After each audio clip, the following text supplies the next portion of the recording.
గారు ఒక్క నిమిషం గఫూర్ గారు. యా సుబ్బారావు గారు నమస్తే అండి. నమస్తే.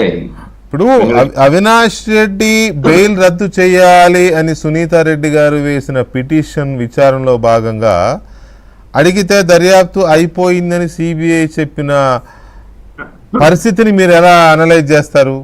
అయిపోయిందా దర్యాప్తు ఇందులో? ఇక్కడ ఒకటండి వెంకటకృష్ణ గారు, గతంలో వీళ్ళు హైకోర్టులో కానీ గత ప్రభుత్వ హయాం చివరి దశలో కానీ న్యాయస్థానాల ముందు చెప్పిందేంటి? ఆనాడు ఉన్నటువంటి ప్రభుత్వం కానీ పోలీస్ యంత్రాంగం కానీ విచారణకు సహకరించడం లేదు. అంతేకాదు అవినాష్ రెడ్డికి 160 సిఆర్పిసి కింద నోటీసులు ఇచ్చినా కానీ ఆయన విచారణకి రాకుండా న్యాయస్థానానికి వెళ్ళి ముందస్తు బెయిల్ తెచ్చుకున్నాడు, మధ్యస్థ బెయిల్. కాబట్టి మాకు విచారణకు అవినాష్ రెడ్డి సహకరించట్లేదని చెప్పేసి గగ్గోలు పెట్టినటువంటి సిబిఐ సంవత్సరం 4 నెలలు అయిపోయిన తర్వాత ఈ ప్రభుత్వం సహకరించే ప్రభుత్వం వచ్చిన తర్వాత సిబిఐ తదుపరి విచారణ జరపకుండా విచారణ పూర్తయిందని చెప్పడంలో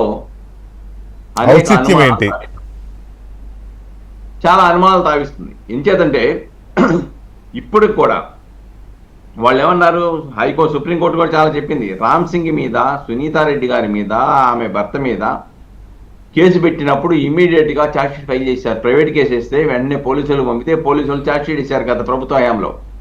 దాన్ని క్వాష్ చేస్తే సుప్రీంకోర్టులో ఆంధ్రప్రదేశ్ ప్రభుత్వం స్పష్టంగా చెప్పింది ఇది తప్పుడు కేసు, దీన్ని మేము ఇది అవాస్తవాలతో కూడుకున్నదని చెప్పింది. సరే, దాన్ని కొట్టేశారు, వేరే విషయం.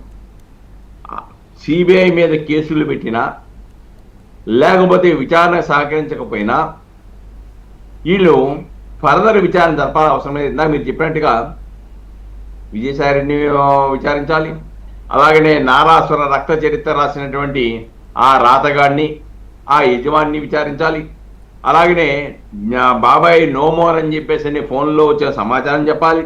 అలానే జగన్మోహన్ రెడ్డి గారు సాయంత్రం వెళ్ళిపోయి ఇన్వెస్టిగేషన్ పూర్తి కాకుండానే ఇన్వెస్టిగేషన్లో ఉన్న అంశాలన్నీ వెలుపుచ్చిన సంఘటనలు ఎలా లభ్యమైనవి అడగాలి. ఇవన్నీ అడగకుండా అవినాష్ రెడ్డిని కూడా విచారించకుండా ఏ విధంగా విచారణ పూర్తయిందని చెప్పి చెప్తారు వీళ్ళు. ఇంక వాళ్ళు ఏమంటారంటే సుప్రీంకోర్టు విచారణ జరపమంటే మేము సిద్ధం అంటారు. సుప్రీంకోర్టు ఎప్పుడు కూడా పలానా అంశం మీద విచారణ జరపమని చెప్పి సంతం. కానీ రేపు ఇంకొక సమస్య ఏంటంటే సునీతారెడ్డి గారి యొక్క న్యాయవాది లోద్రా గారు ఈ విషయాలన్నీ కూడా న్యాయస్థానం ముందు ప్రస్తావించి ఈ దిశలో సిబిఐ విచారణ జరపలేదు కాబట్టి ఆ దిశలో కనుక జరిపితే దీంట్లో 40 కోట్ల రూపాయల యొక్క సుపారీ ఉన్నది, అలానే ₹1 కోటి దస్తగిరికి ఇచ్చారు, దాంట్లో వాళ్ళ స్నేహితుడికి ఇస్తే స్నేహితుడి దగ్గర 40 లక్షల రూపాయలకు పైచీలకు రికవరీ చేశారు.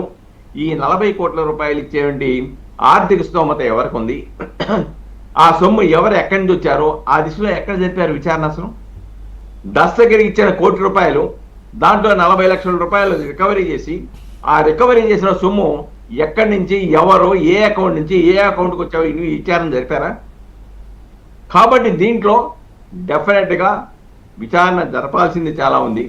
ఇంకా అనకొండలు కూడా వచ్చినా ఆశ్చర్యపోవాల్సిన అవసరం లేదు తదుపరి విచారణలో. ఇప్పుడు సిబిఐ యొక్క వ్యవహార శైలి చూస్తుంటే గతంలో సుప్రీంకోర్టు లేదంటే మద్రాసు హైకోర్టు చెప్పిన విధంగా సిబిఐ అనేది పంజరంలో చిలక లాంటిది, దానికి స్వేచ్ఛ లేదు అని ఏదైతే వాళ్ళు ఉద్ఘాటించారో న్యాయమూర్తులు, అది నిజమేనని చెప్తోంది ఈ కేసులో. నువ్వు అవినాష్ రెడ్డిని అరెస్ట్ చేయడానికి నీకు ఏ అడ్డంకులు లేకపోయినా న్యాయస్థానం నుంచి కర్నూలు వెళ్ళిపోయి అరెస్ట్ చేయలేకపోయావు. ఆ రోజున పోలీస్ అధికారులు కూడా మేము మీకేం సహకరించలేము, మీకు ఏమైనా జరిగితే మేమేమి చేయలేము, శాంతి భద్రతలు కాపాడలేమన్నారు. అలాంటి పరిస్థితుల్లో ఆ దిశలో ఎందుకు విచారణ జరగల? కాబట్టి ఇక్కడ చాలా జరగవలసినటువంటి విచారణ జరగవంటి అంశాలు చాలా ఉన్నాయి. కాబట్టి ఈ రోజున నిజంగా కనుక అదే కనుకైతే విచారణ పూర్తి అయితే అసలు జగన్మోహన్ రెడ్డి గారికి ఎవరు ఫోన్ చేశారు చెప్పాలి కదా. అది మాట్లాడే ముందు ఒక్కసారి సుబ్బారావు గారు ఒక చిన్న బ్రేక్ తీసుకుని, అసలు పాత్రదారులు కూడా పూర్తిగా అరెస్ట్ చేయలేదు. అది అసగిరి అప్రూవ్గా మారాడు, ఇంకొకళ్ళిద్దరు చెప్పారు కానీ మిగతా వాళ్ళు మాకు తెలియదు అంటున్నారు, ఆ బెయిల్ మీద తిరుగుతున్నారు. అది పూర్తి కాలేదు. అది కూడా పాత్రదారులు డైరెక్ట్గా హత్యలో ఉన్నవాళ్ళు. అసలు సూత్రధారులను టచ్ చేయకుండా అయిపోయిందని